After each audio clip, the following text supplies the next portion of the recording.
Well, thank you very much. This has been an honor. It was a fairly long trip, but worth it. Tremendous things have been accomplished, as you probably noticed. Listened to a lot of wonderful speeches from the heads of a lot of wonderful countries. But I want to thank you for joining us at the conclusion of a highly productive NATO summit in the Netherlands. I want to thank them for the royal treatment they've given us. Couldn't have been nicer. And it's a beautiful country, really a beautiful country. Coming in, I saw the most beautiful trees. In fact, I want to bring some back with me. I want to also thank, I had breakfast this morning with the King and Queen, and they're incredible people. I said, you're central casting, beautiful people, great people, big, beautiful heart. And I enjoyed that. And also NATO Secretary General Mark Rutte, who's been terrific. He's been a friend of mine, used to be right here running this wonderful country. Now he's the NATO Secretary General. He's doing a fantastic job. And the Prime Minister, we appreciate everything you've done. And as you know, last weekend, the United States successfully carried out a massive precision strike on Iran's nuclear enrichment facilities, and it was very, very successful. It was called obliteration. No other military on earth could have done it, and now this incredible exercise of American strength has paved the way for peace with a historic ceasefire agreement late Monday, and we call it the 12-day war. Spoke to a few people. I guess that just sounded like the right name. It was a 12-day war. And we think it's over. I don't think they're going to be going back at each other. I don't think so. Not only have we dealt decisively with the critical threat of Iran's nuclear program, which was what I wanted. I said, Iran cannot have a nuclear weapon. I've said that for 15 years, long before I decided to do the political thing. But we've also reasserted the credibility of American deterrence, which is like no other. The people at NATO said there's never been anything. You know, I rebuilt the entire military during my first term. And we have a great military. We have great generals. I got to know the good ones and the bad ones. We kept the good ones. Over the past 2 days, I was honored to participate in the NATO leaders meeting and also had extremely good individual discussions with the King and the Queen, Secretary General Rutte, and the Prime Minister. Great discussions. Very knowledgeable people. Major focus of our conversations at the summit was the need for other NATO members to take up the burden of the defense of Europe, and that included the financial burden. As you know, it was 2%, and we got it up to 5%. And they said, a couple of them came up to me. One in particular said, sir, we've been trying to get it up to 3% for 20 years, and we haven't been able, and you got it up to 5%. So they're going to be, most of them, I guess almost all of them, are going to be contributing now, 5%, a number that people are surprised at, but you need it today. The United States accounts for 2/3 of all NATO defense spending, and since I began pushing for additional commitments in 2017, believe it or not, our allies have increased spending by $700 billion. I said to people, you don't have any money, and a lot of them weren't paying. And so I started the process, and I picked it up as soon as I got back, which is 6 months ago. And following my election last November, almost all have accelerated plans to reach the 2%, 3%, 4%, and then ultimately, very quickly, 5%. And all of this is going to be done very quickly, almost immediately. You probably know this as well as I do. I'm sure they've been talking about it. It's really been a big focus. In a very historic milestone this week, the NATO allies committed to dramatically increase their defense spending to that 5% of GDP, something that no one really thought possible. And they said, you did it, sir, you did it. Well, I don't know if I did it, but I think I did. This will be known as the Hague Defense Commitment, which is pretty good, pretty appropriate. When the allies reach this number, it will add more than $1 trillion a year. Think of that, $1 trillion per year to our common defense, and this is a monument really to victory, but it's a monumental win for the United States, because we were carrying much more than our fair share. It was quite unfair, actually. But this is a big win for Europe and for actually Western civilization. For years, past administrations failed to get most allies to contribute even the 2%. I remember when I came here, we had 4 countries that were up to 2%, and I remember Poland was there. A couple of them were there, and but most of them were. We had 28 at the time. As you know, it's increased a little bit, and they've agreed now to more than double their budgets in all cases. And Europe stepping up to take more responsibility for its security will help prevent future disasters like the horrible situation with Russia and Ukraine, and hopefully we're going to get that solved. Last week they lost 7,000 soldiers, mostly soldiers, but they're also getting hit in Kiev. They're getting hit in some of the towns also. And that means life. Life is disappearing also in the cities and towns. Should have never happened, would have never happened if I was president. I said it 1,000 times, and it never did happen. It's never even thought about. But it's vital that this additional money be spent on very serious military hardware, not bureaucracy, and hopefully that hardware is going to be made in America because we have the best hardware in the world. You saw that where 14 missiles were shot at us the other day. And they were very nice. They gave us warning. They said, we're going to shoot them. Is 1 o'clock okay? They said, it's fine. And everybody was emptied off the base, so they couldn't get hurt except for the gunners. They call them the gunners. And out of 14 high-end missiles that were shot at the base in Qatar, all 14, as you know, were shot down by our equipment. Amazing stuff. Amazing that they can do. It's like shooting a bullet with a bullet. It's the same thing if you think about it. 14 out of 14, and they weren't even that surprised. I said, do you do that well often? They say, we pretty much do, sir. The Ukraine crisis has also highlighted the urgency of rebuilding our defense industrial base, both in the United States and among the allied nations. We cannot afford to be dependent on foreign adversaries for critical minerals. And as you know, we made a deal with Ukraine to take a vast amount of the land they have for minerals. We need it. And once again, I want to thank all of the people in the Netherlands, incredible people. It's a great place. And all of the NATO allies for the tremendous summit that we just had. A letter just came in, and a statement came in from the Atomic Energy Commission of Israel. And I just wondered, this is an official letter, and they're very serious people, as you know. The devastating U.S. strike on Fordo destroyed the site's critical infrastructure and rendered the enrichment facility totally inoperable. It was devastated. We assess that the American strikes on Iran's nuclear facilities has set back Iran's ability to develop nuclear weapons for many years to come. This achievement can continue indefinitely if Iran does not get access to nuclear material, which it won't. It's so sad that that whole thing had to go. But I just want to thank our pilots. You know, they were maligned and treated very bad, demeaned by fake news CNN, which is back there, believe it or not, wasting time, nobody's watching them, so they're just wasting a lot of time, wasting my time. And the New York Times, they put out a story that, well, maybe they were hit, but it wasn't bad. Well, it was so bad that they ended the war. It ended the war. Somebody said in a certain way, you know, that it was so devastating, actually. If you look at Hiroshima, if you look at Nagasaki, you know, that ended a war too. This ended a war in a different way, but it was so devastating. Also, they have, out of Dubai, just came that Iran's foreign ministry spokesman, this is Iran's foreign ministry, says its nuclear installations were very badly damaged by the American strike. So what bothered me about these reports with fake reports put out by the New York Times, failing, I call it the failing New York Times because it's doing terribly. Without me, it would be doing no business at all.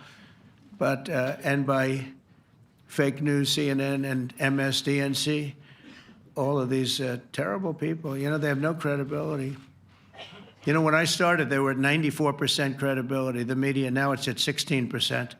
And I'm very proud of it because I've exposed it for what it is. But when I saw them starting to question the caliber of the attack, was it bad? Well, it was really bad. It was devastating. They were obliterated. In fact, you can't get into the tunnels. They just put that over. That just came out. They can't, there's nothing, there's no way you can even get down. The whole thing is collapsed in a disaster. And I think all of the nuclear stuff is down there because it's very hard to remove. And we did it very quickly. When they heard we were coming, it was, you know, you can't move it. Very hard, very dangerous, actually, to move to. And they also knew we were coming, so I don't think too many people want to be down there knowing we're coming. With the bunker busters, as we call them, we're the only ones that have them. We have the best equipment, best nuclear equipment, and we have the best equipment in the world. And by the way, we can't forget our submarine, which was out there, submarines actually, but submarine was out there. We shot 30 rockets into an area, every single one of them. I think it was almost 400 miles away, I think, Pete, right? 400? And long. It was in the ocean, long ways away. And we shot a total of 30. Every single one of them hit within 9 inches from where it was supposed to be. It took out a lot because we didn't do just Fordo. We did 2 others in addition, which hadn't been completely destroyed. So we hit them with a submarine from hundreds of miles away. Amazing, just amazing equipment. Greatest submarines in the world. Nobody's even close. They're 20 years behind us when it comes to submarine technology. So that's one, and the other was from the Atomic Energy Commission. And they have about 3 or 4 of them now coming in from atomic energy commissions from various places. But the one that we have that just came out, we released it a little while ago, was from the Israeli Atomic Energy Commission. But numerous of them are getting to see the site, and the site has been demolished. And again, we had these brave patriots, these incredible flyers, these people that can fly a plane better than anybody can fly a plane, going into very hostile territory, flying into the territory that has got more missiles and things pointed at it, but it was very stealth. They didn't get to see it. It was dark. That's the amazing thing about the shots. They hit the shots perfectly, and yet it was dead dark. There was no moon. There was no light. It was virtually moonless. It was very dark, and the shots were hit perfectly. But when they get demeaned, and they were very upset about it because they knew how strong it would be. Back in Missouri, the pilots flew about 36 hours, 2 ways, far distance, and in those incredible B-2s. And we then had the F-22s, and we had the F-35s, and we had other planes, and we had, I think, a total of 52 tankers. That means the big tankers, because the refueling was a lot for all of the different planes that we sent. Incredible operation, and I have to say, General Raisin Cain was incredible. That's why he beat ISIS, and we beat ISIS in a matter of weeks. I was told it would take 4 to 5 years. We did it in a few weeks, and he was great. That's why he's the head of the Joint Chiefs of Staff right now, because I had a very good experience with him. He knocked out ISIS in a period of literally a few weeks. Amazing. And it was supposed to take a few years, 5 years to be exact. So we had a great victory there, and we then came here, and I think we had a great victory here. But this is an ongoing project. This is the safety of Europe, the safety of the world. And they've raised it from 2% to 5%, something which nobody, and you're talking about over $1 trillion a year. So we're talking about a lot of money coming in from countries that we're not paying nearly enough to be effective. So I have, as you know, Marco Rubio with me, and Pete Hegseth, Secretary of State and Secretary of War. Should we say Secretary? You know, it used to be called Secretary of War. Maybe for a couple of weeks we'll call it that because we feel like warriors. It used to be called Secretary of War. In fact, if you look at the old building next to the White House, you can see where it used to be Secretary of War. Then we became politically correct, and they called it Secretary of Defense. I don't know, maybe we'll have to start thinking about changing it, but we feel that way. Do we have any questions, please? Wow. That's a lot of questions. Who's a nice person? Oh, you're not a nice person, but I'll let you ask one. Go ahead. What's he going to ask? He is not nice at all. I know him well. Thank you, Mr. President. Yeah. Thank you for taking the time before flying home. You just said you believe the conflict between Israel and Iran is over. What makes you so confident it is? And what do you do if it isn't? Because I dealt with both, and they're both tired, exhausted. They fought very, very hard and very viciously, very violently, and they were both satisfied to go home and get out. And can it start again? I guess someday it can. It could maybe start soon. I think a big telltale sign was when, as you know, Iran somewhat, by not much, violated the ceasefire, and Israel had the planes going out that morning, and there were a lot of them, 52 of them. And I said, you got to get them back. And they brought them back. They didn't do anything. They brought them back. It was very good. I thought it was amazing, actually. They have fought a hell of a war. They fought very hard. I think the war ended, actually, when we hit the various nuclear sites with the planes. And I just hope you people can give these pilots, these are the best pilots in the world. They're the best shots in the world. They call them shots. That's what they are. And wait a minute. And I just hope you can give them the respect they deserve, because they came home to fake news. And like, oh, gee, there was hardly any damage. The things are decimated. So, but I think, no, I think they're very much finished. I think Israel's going to get back to doing what they do, and I think that Iran's going to get back. You know, Iran has a huge advantage. They have great oil, and they can do things. I don't see them getting back involved in the nuclear business anymore. I think they've had it. They've been at it for 20 years, and I don't see that happening either. Now, if it does, we're always there. It won't be me. It'll be somebody else, but we're there. We'll have to do something about it. Yes, please, go ahead. Go ahead. Oh, fake news, CNN? Oh, yeah, here we go. Wait till you hear this question. You should really say how great our soldiers and our warriors are. I think everyone appreciates our soldiers and our warriors. I do have two questions for you, Mr. President. You just cited Israeli intelligence on these attacks. Earlier, you said U.S. intelligence was inconclusive. Are you relying on Israeli intelligence for your assessment of the impact of the strikes? No, this is also, Iran made the statement. And it's also, if you read the document that was given, that Pete can talk about if you'd like, the document said it could be very severe damage, but they didn't take that. They said it could be limited or it could be very severe. They really didn't know, other than to say it could be limited or it could be very, very severe. And you didn't choose to put that because it was very early after. Since then, we've collected additional intelligence. We've also spoken to people who have seen the site, and the site is obliterated. And we think everything nuclear is down there. They didn't take it out. Okay, question? Please, go ahead. Go ahead. Yeah. Blue dress. Thank you so much, Mr. President. Yesterday, you said China can now continue to purchase oil from Iran. Yeah. Are you giving up on your maximum pressure campaign? Because there are sanctions right now. With who? On Iran. No, look, they just had a war. The war was fought. They fought it bravely. I'm not giving up. They're in the oil business. I mean, I could stop it if I wanted. I could sell China the oil myself. I don't want to do that. They're going to need money to put that country back into shape. We want to see that happen. Would it? No, if they're going to sell oil, they're going to sell oil. We're not taking over the oil. We could have, you know. I used to say with Iraq, keep the oil. I could say it here, too. We could have kept the oil. No, China is going to want to buy oil. They can buy it from us. They can buy it from other people. But you're going to have to put that country back into shape. It desperately needs money. Yeah. Yeah, please. Here we go. I'm picking the beauties today. Go ahead. Mr. President, Secretary General Rutte has described President Putin as an adversary, a threat, an enemy.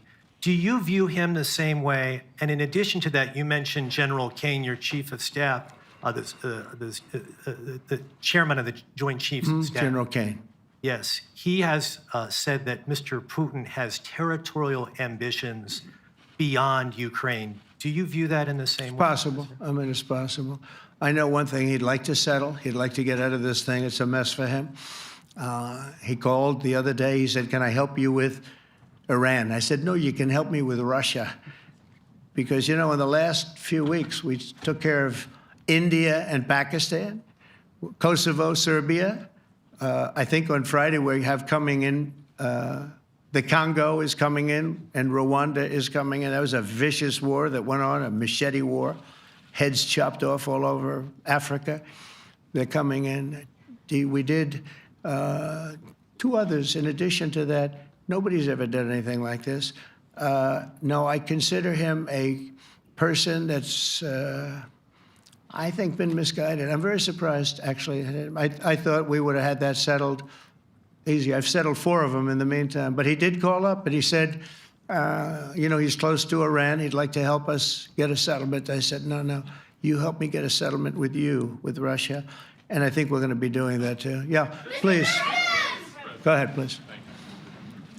Thank you, Mr. President. You've made clear your position on what impact the strikes had. I wanted to ask you what is next with Iran. For instance, is there any indication from U.S. intelligence that Iran was able to move any material, including No, just the uranium? opposite. We think we hit them so hard and so fast they didn't get to move. And if you knew about that material, it's very hard and very dangerous to move. It's called, in many people, they call it dust, but it's very, very heavy. It's very, very hard to move.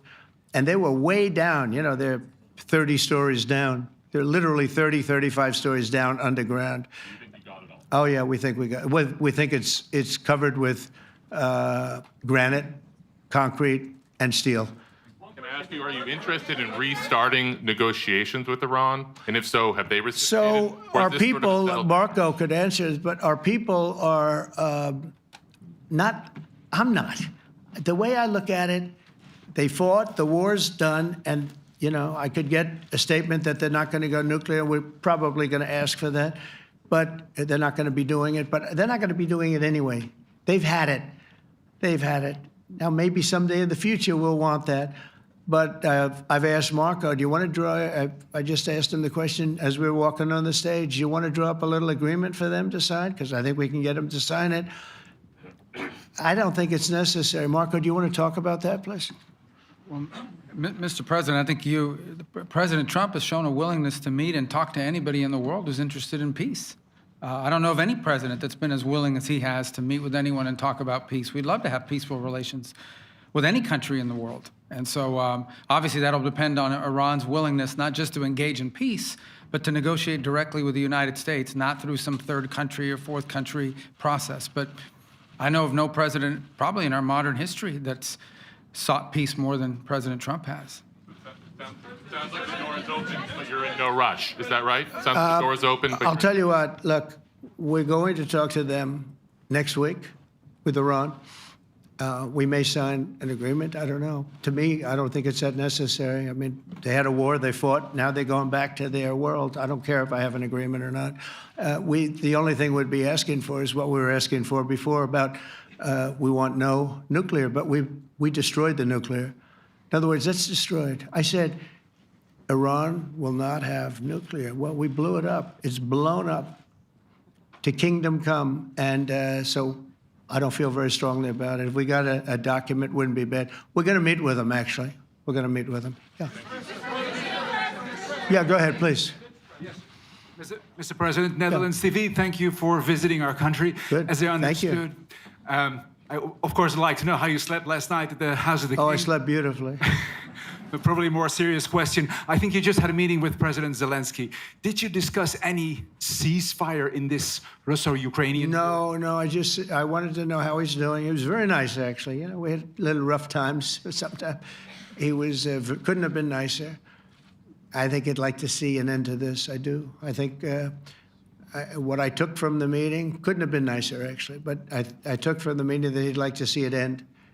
I think it's a great time to end it. I'm going to speak to Vladimir Putin and see if we can get it ended. But look, these are brave people. They're fighting these wars all over the place. You know, last week they had, I guess, I told you, close to 7,000 young soldiers, Russian and Ukrainian soldiers were killed, 7,000 in 1 week. It's crazy. It's crazy. So I'll be speaking to Putin. No, I had a good meeting with with Zelensky, and I had a lot of good meetings. We had a lot of good meetings with a lot of people, a lot of great leaders. But he's fighting a brave battle. It's a tough battle. Yeah. Go ahead, white dress. Thank you. Ida Hallikainen from Finland, Ilta-Sanomat. Good. You have played golf with President Alexander Stubb.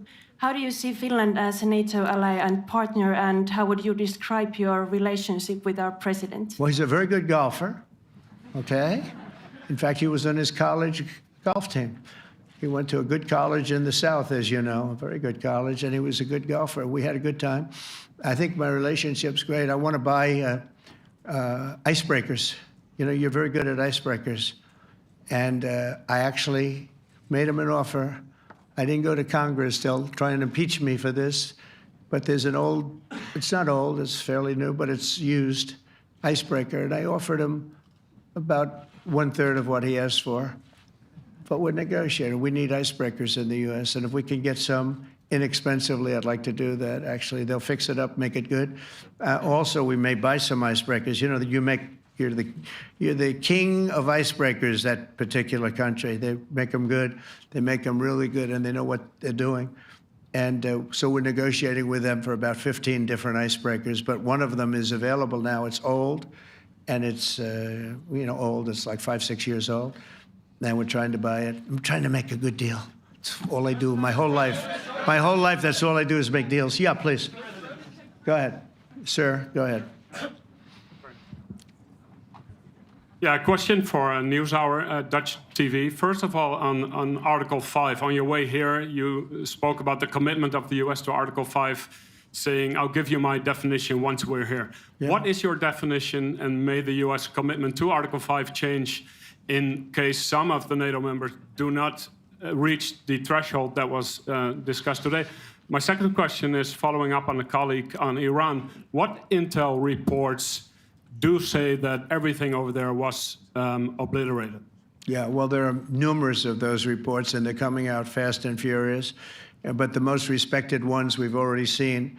And I will say that on a very confidential basis, they're looking at the reports, like numerous reports, and including people going to the site and checking the site.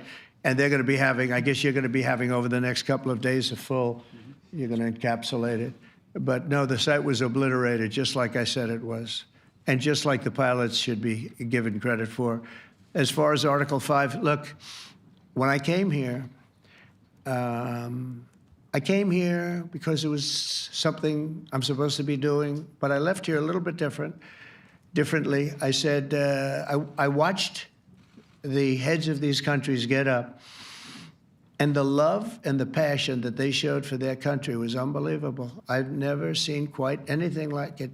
They want to protect their country, and they need the United States. And without the United States, it's not going to be the same. And you can ask Mark, or you can ask any of the people that were there. It was really moving to see it.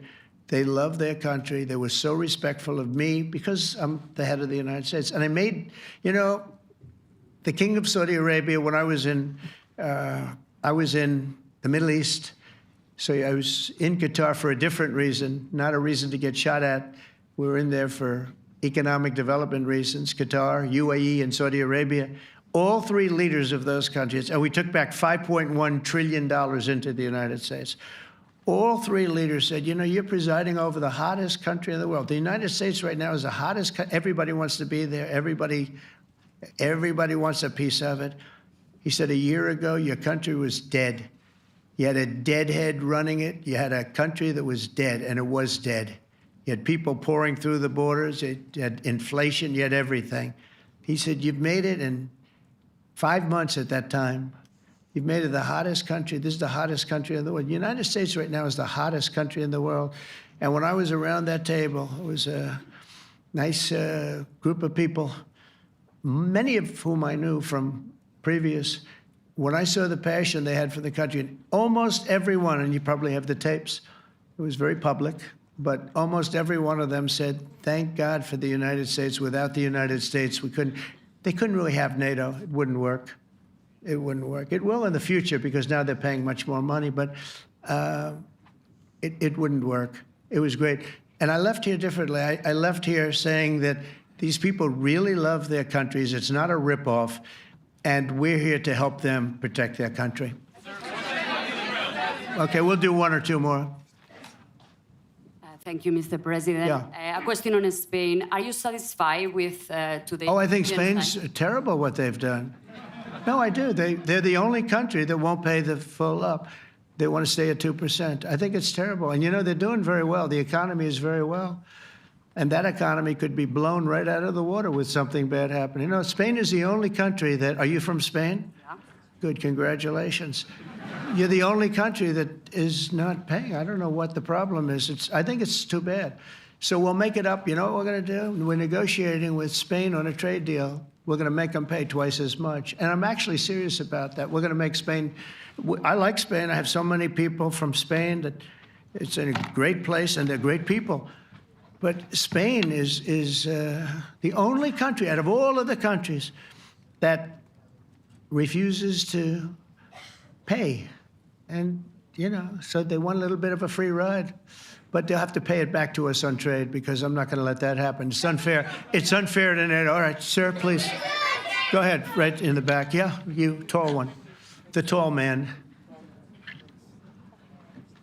Mr. President, Johannes Petra from Austrian National Television. How are you? You once said that you would end the Ukraine war in 24 hours. You later said you said that sarcastically. Well, of course it was sarcastic. But you've now been in office for 5 months and 5 days. Why have you not been able to end the Ukraine war? Because it's more difficult than people would have any idea. Vladimir Putin has been more difficult. Frankly, I had some problems with Zelensky. You may have read about him. And it's been more difficult than other wars. I mean, look, we just ended a war in 12 days that was simmering for 30 years, frankly. We ended Rwanda and the Congo. It's coming to sign the documents. We've already signed basic documents, but they're coming, I think, to the White House on Friday. We ended, Serbia was going to go at it. But maybe the most important of all, India and Pakistan. And that wasn't whether or not they may someday have nukes like we're talking about in the Middle East, like we're talking about with Israel and Iran. This is they have nuclear weapons. I ended that with a series of phone calls on trade. I said, look, if you're going to go fighting each other, it was getting very bad. You know how bad that last attack was. It was really bad. If you're going to go fighting each other, we're not doing any trade deal. No, no, no, you have to do a trade deal. I said, we're not doing any trade deal. And in fact, I had the general, who was very impressive. The general from Pakistan was in my office last week. You know, Prime Minister Modi is a great friend of mine. He's a great gentleman. He's a great man. And I got them to reason. I said, we're not doing a trade deal if you're going to fight. And if you're going to fight each other, we're not doing a trade deal. And you know what? They said, no, I want to do the trade deal. We stopped the nuclear war. Go ahead. Go ahead, Jeff. Here's another beauty, Jeff. He's a beauty, all right. Go ahead. Mr. President, to follow up on Ukraine, will the United States contribute any more money to Ukraine's defense this year to the $5 billion that allies are giving? And one question, you had another meeting with the Dutch opposition leader, Mr. Wilders. Can you tell us about that meeting? And are you upset about his anti-Muslim stance? I'm not upset about it. It's just his view. He's unhappy with the way things are going in this country and various countries. He was an opposition leader. And I was asked to meet with the opposition leader by the people that are running. I think they have some deal where if you have a meeting, you're supposed to meet with an opposition leader. I said, that's strange. We don't do that. But I met with I didn't know him. He seemed like a very nice guy, but he's in opposition to the current people, and that was set up by the current people. So I assume when I met with the Prime Minister, you're supposed to meet with the opposition. We'll have to try that sometime in our country. Let's not do it. But I thought he was very good. As far as money going, we'll see what happens. There's a lot of spirit. Look, Vladimir Putin really has to end that war. People are dying at levels that people haven't seen before for a long time. Go ahead. Go ahead. White shirt. Oh, she's all excited. Okay. So, BBC News Ukrainian. I would Where are like you to ask from? I'm from Ukraine. Oh, So my wow. question to you is whether or not the US is ready to sell anti-air missile systems Patriot to Ukraine. We know that Russia has been pounding Ukraine really heavily right now. Are you And, living yourself now in Ukraine? my husband is there. Wow. and- I can see you're very, it's amazing. And me with the kids, I'm in Warsaw actually, because he wanted me to be. Is your husband a soldier? No? He's, He's there now? yeah, Wow. That's rough stuff, right? That's tough. And you're living here? in Warsaw. And you're a reporter? I am. Good. So let me just tell you, they do want to have the missiles, okay, as they call them, the Patriots. And we're going to see if we can make some available, They're very hard to get. We need them too. We were supplying them to Israel, and they're very effective, 100% effective. Hard to believe how effective. And they do want that more than any other thing, as you probably know. That's a very good question, and I wish you a lot of luck. I mean, I can see it's very upsetting to you. So say hello to your husband, okay? Thank you. Go ahead. Thank you. Thank you, Mr. President. You were criticizing Where are you from? Bloomberg News. Oh, Bloomberg. That's wonderful.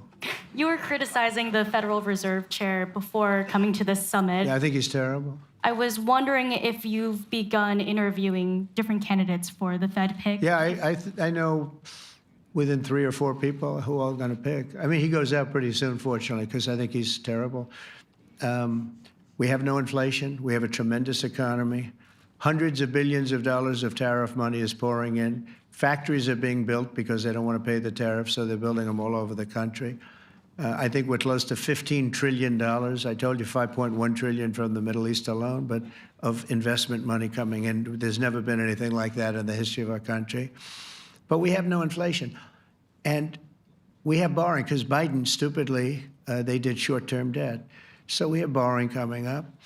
And, we'll go 10 years, maybe longer, maybe shorter, but we'll go a long period of time when we do the debt. And because of him, because of this guy, we will have to pay for years. We'll be paying for him.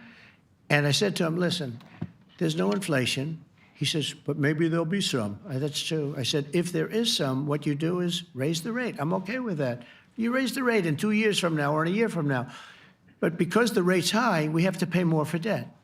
It's pretty equal. In other words, if it's 4%, it's 4%. If you drop it a point, you'll pay 3%. So it's fairly equal, not necessarily, but fairly equal. So we're going to end up paying maybe 2 points or 3 points more.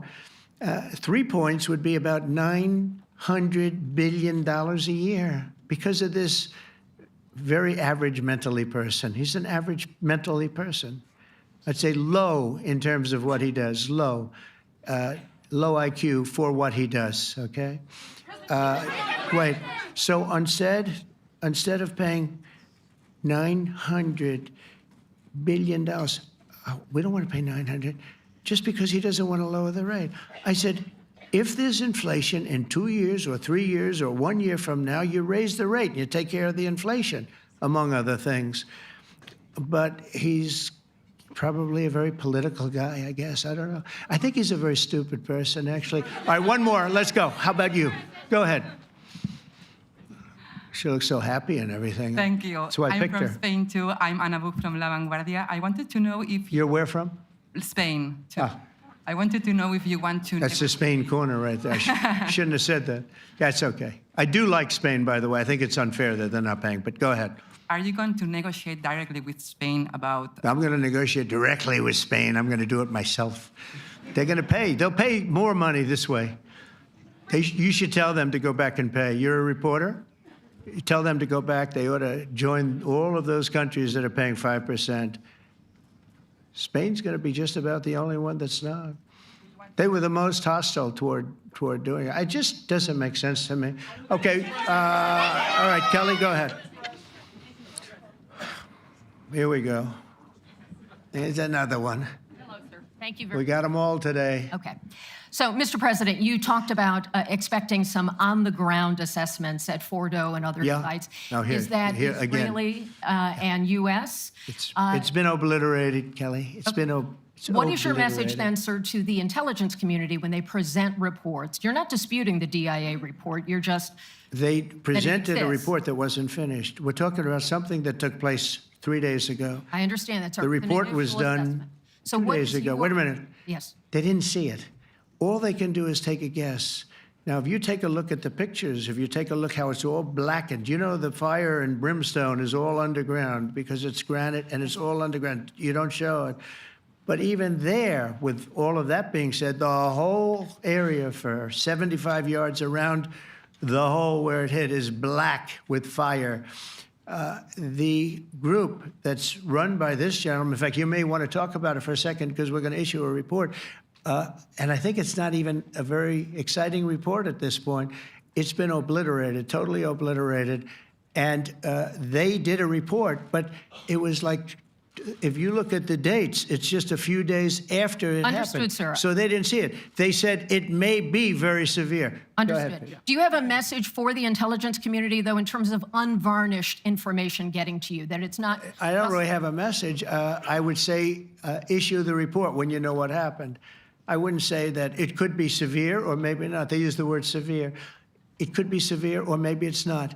And briefly- So people like you picked up and said, oh, it's not severe. We're just No, looking for the report was not a complete report. Yeah, the message was probably wait till you know the answer before you... And, Go sir, ahead. did you not have a public component to your Zelensky meeting for a tactical reason with President Putin? Let him answer this. Hello, Mr. Secretary. Yeah.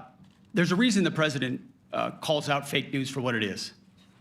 These pilots, these refuelers, these fighters, these air defenders, the skill and the courage it took to go into enemy territory flying 36 hours on behalf of the American people and the world to take out a nuclear program is beyond what anyone in this audience can fathom.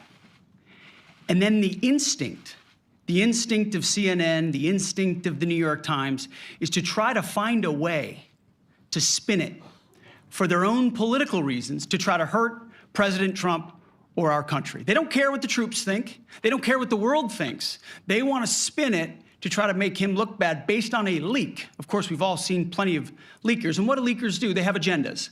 And what do? Do they share the whole information or just the part that they want to introduce? And when they introduce that preliminary report that's deemed to be a low assessment, you know what a low assessment means? Low confidence in the data in that report. And why is there low confidence?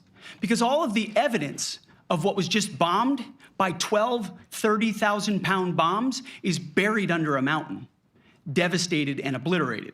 So if you want to make an assessment of what happened at Fordo, you better get a big shovel and go really deep, because Iran's nuclear program is obliterated. And somebody somewhere is trying to leak something to say, oh, with low confidence, we think maybe it's moderate. Those that dropped the bombs precisely in the right place know exactly what happened when that exploded. And you know who else knows? Iran.